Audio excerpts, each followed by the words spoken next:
আবারও চ্যাম্পিয়ন্স ট্রফির দল নির্বাচন নিয়ে তুমুল বিতর্ক ঘটল পাকিস্তানে। চ্যাম্পিয়ন্স ট্রফির জন্য পাকিস্তান দল ঘোষণার পর থেকে সমালোচনার ঝড় বইছে।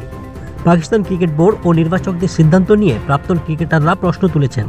তাদের বক্তব্য, নির্বাচিত দল প্রত্যাশিত মানের নয়, বরং রাজনৈতিক প্রভাব রয়েছে। বিশ্ব ক্রিকেটে অন্যতম কিংবদন্তি ওয়াসিম আকরম দল দেখে বিশ্ব প্রকাশ করে বলেছেন, এটি একেবারেই অপ্রত্যাশিত স্কোয়াড। অন্য অনেকেই মনে করেছেন দল নির্বাচনের ক্ষেত্রে ক্রিকেটীয় দক্ষতার চেয়ে অন্য বিষয় বেশি গুরুত্ব পেয়েছে। চাপে পড়ে পিসিবি চেয়ারম্যান মহসিন নকভি জানিয়েছেন, স্কোয়াড পুনর্বিবেচনা করা হতে পারে। যদিও অধিনায়ক মোহাম্মদ রিজওয়ান এসব বিতর্ক উড়িয়ে দিয়ে দাবি করেছেন, আমাদের সেরা দল গঠন করা হয়েছে, পরিবর্তন আনার কোনো আলোচনাই আসেনি। সমালোচনা কেন্দ্রবিন্দুতে দুই ক্রিকেটার খুশদিল শাহ ও ফাহিম আশরাফ। 2023 সালের পর জাতীয় দলের হয়ে কোনো ম্যাচ খেলেননি তারা। খুশদিল তো শেষ ওয়ানডে খেলেছেন 2022 সালে, অথচ তাদের ফেরানো হয়েছে চ্যাম্পিয়ন্স ট্রফির দলে।